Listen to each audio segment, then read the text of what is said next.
Salut, comment va? La team, c'est l'info du trail numéro 38, je crois.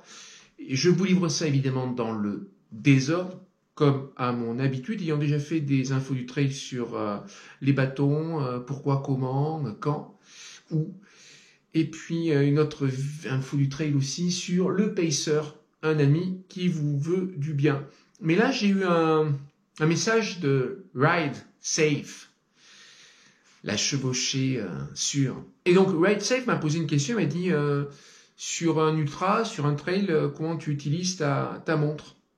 Ce à quoi j'ai répondu, en fait, jusqu'à peu, j'utilise pas du tout ma montre sur un ultra. Non, pourquoi? Parce que j'avais une montre Garmin Fenix 2 qui, au plus haut de sa forme, devait avoir une autonomie de 10, 11, 12 heures, pas plus. Si bien que très vite, j'ai compris que ça me servait à rien. Donc bref, qu'est-ce que j'ai fait? Je lançais pas ma montre, je regardais l'heure et je connaissais à peu près, voire exactement, les distances et les dénivelés de chaque section de l'ultra. Et en fonction de l'heure, je me repérais. Et puis les barrières horaires, je les connaissais, donc je savais si j'avais de l'avance, pas beaucoup d'avance, pas d'avance. Bref, j'aurais pu faire ces ultras avec n'importe quelle montre. Elle est là, la Fenix 2. Bracelet changé, parce qu'évidemment la durée de vie du bracelet est limitée. Je le conserve parce que comme j'en ai acheté une autre, peut-être que je pourrais récupérer le bracelet quand l'autre il va céder. Et il faut toujours prévoir un peu. Et donc ce truc-là, voilà, ça m'a surtout donné l'heure. Alors maintenant j'ai ça. J'ai la Phoenix, je crois que c'est la 7. Attends, je vais te dire. C'est écrit dessus. Phoenix 7X. Phoenix 7X, une superbe affaire. Une superbe affaire. Je te la présente pas. Peut-être qu'un jour je te la présenterai, peut-être aussi dans une vidéo, si ça t'intéresse, je te dis ce que je sélectionne comme paramètres. Et donc cette montre-là, elle a une autonomie de, 50 heures. J'ai fait le GR20 avec cette montre sans la recharger. Tu vois le truc, quoi. Le GR20 en 4 jours et demi sans la recharger, avec un certain nombre de paramètres qui tournaient en permanence, sauf la nuit, quand je dors, j'éteins la montre pour préserver la batterie. Elle est solaire, mais si tu veux, c'est un petit plus qu'elle soit solaire, mais c'est pas ça qui va te donner une autonomie de fou. Et donc cette montre-là, cette montre que tu vois, sur mes deux derniers ultras, à savoir la TDS et les 100 miles du sud de France, des formats d'ultra gros, je l'ai allumée. Et elle a fait toute la durée de ces ultras. Ça fait des... Tu vois, le bracelet fait attention, faut pas que j'abîme le bracelet, même si j'en ai un de rechange. Sauf que, et ça, tout le monde l'a constaté, la distance et le dénivelé calculé par ta montre diffèrent, c'est pas souvent, hein, c'est tout le temps, diffèrent de la distance et du dénivelé annoncé par l'organisation pour leur course. Alors là, évidemment, il y a toujours ce fameux débat, qui c'est qui a raison? Est-ce que c'est ma montre, Suunto ou Garmin, ou est-ce que c'est l'organisation? Bon, évidemment, c'est l'organisation, quoi.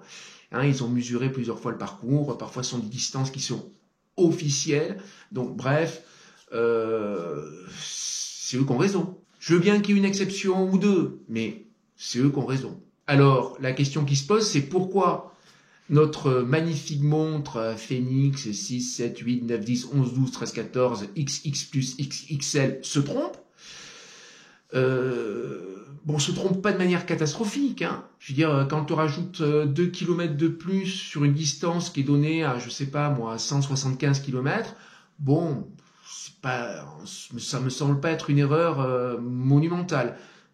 Ça pose un petit problème, on verra lequel. Mais bref, pourquoi nos montres se trompent-elles? Alors elles peuvent se tromper en plus ou en moins. Ce qui est rigolo, c'est quand elles se trompent en moins. Par exemple, je me souviens là sur le trail de la Sainte-Victoire, j'étais avec Pierre et Pierre il dit ma montre elle me donne, elle me donne 2200 de D+. Or la course elle était vendue à 2300. Moi, j'ai payé pour 2300. Je veux mes 100 mètres de D+. Il n'y a qu'à faire une ou deux montées après, quoi, à la course, et puis tu y trouves ton compte. Mais bon, c'est de la plaisanterie, c'est de la galéjade. Et l'autre cas, bien entendu, c'est lorsque ta montre te donne plus de kilomètres, plus de D+, que ce qui est indiqué pour tel ravito, ou pour telle section, ou pour la globalité de la course.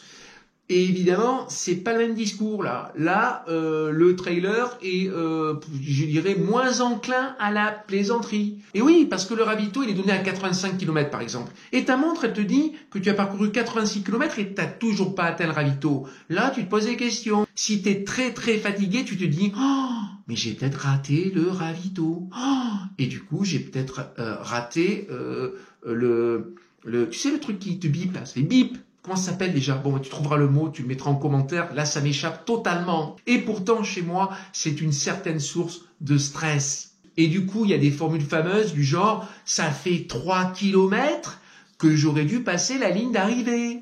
Ah, ben non, ta montre te trahit.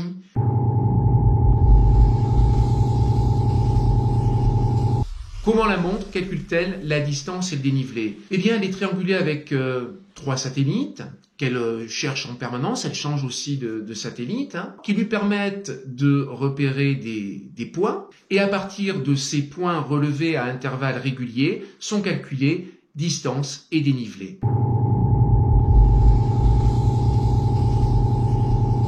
Tout d'abord, la précision d'un GPS est de l'ordre de 1%. 1%, c'est une marge d'erreur de 10 mètres par kilomètre. Bon, bah, tu prends ta distance, tu calcules déjà, il y a ça qui va rentrer en compte et qui va fausser le calcul. Mais c'est pas tout. Il suffit qu'un élément vienne contrarier la connexion de ta montre avec le réseau, avec les satellites, pour qu'elle calcule moins bien. Par exemple, tu passes sous un couvert végétal dense. Eh bien, ça plaît pas. Ça plaît pas, le réseau passe mal, sans le perdre pour autant. Ben, le réseau passe mal, ça calcule mal, il y a une marge d'erreur supplémentaire. Autre truc très fréquent en ultra trail qui vient contrarier le calcul, les virages. Ce qui plaît à ta montre pour calculer les distances, ce sont les lignes droites, pas les trucs sinueux. Elle aime placer des points là sur des lignes droites, elle calcule facile. Dès qu'il y a virage, eh ben ça fausse. Et puis bien entendu, tu peux perdre le signal. Tu passes dans un tunnel. Bon, ça arrive rarement, mais ça arrive. Ou sinon, chose qui n'est pas rare, d'ailleurs ça te l'a déjà fait en course, bien tu perds le réseau. Tu es dans une vallée où il y a une zone blanche et puis voilà, la montre n'est plus connectée, elle peut essayer de rattraper. Je ne sais pas comment ça fonctionne, mais elle peut essayer de rattraper cet écart avec les points, les derniers points qu'elle a placés et ceux à venir, mais bof, elle est obligée d'être plus approximative.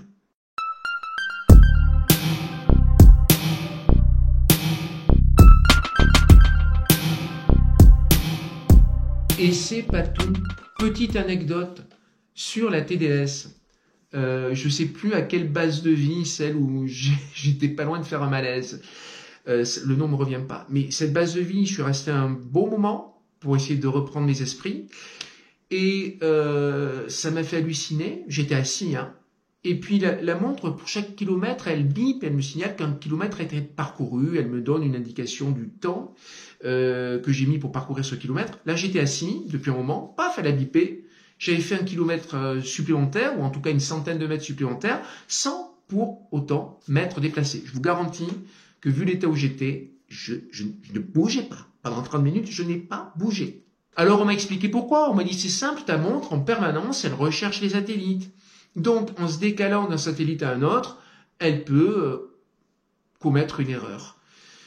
Ce qui fait qu'au final, eh bien la distance et le dénivelé que m'a indiqué ma montre à l'issue de la TDS ne correspondait pas à la distance indiquée par l'organisation de l'UTMB.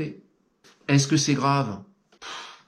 Non, absolument pas. Je pourrais même dire qu'on n'en a rien à cirer en fait. Donc, un bon conseil, ta montre te donne des indications, mais ce sont des indications, c'est pas la vérité. La vérité, c'est les distances données par l'orga. Si tu t'aperçois que tu arrives en fait, tu fais 88 km pour arriver au ravito qui était à 85, tu sais que tu as une marge de 3 km d'erreur. Ouais, tu regardes l'indication de ta montre et tu calcules en fonction de ces 3 km pour savoir exactement où tu en es. Voilà, c'est tout. Faut savoir s'adapter, quoi. La suite, peut-être, si ça intéresse, j'expliquerai comment je me sers de ma nouvelle montre, dans quelle occasion je m'en sers, pourquoi je m'en sers, etc. Ça fera une info du trail supplémentaire. On va dire, le monde se porte pas plus mal avec des infos du trail supplémentaires, il se porte pas mieux, mais pas plus mal. Alors, je suis pas radin en info du trail. Sur ce, salut et ban zai!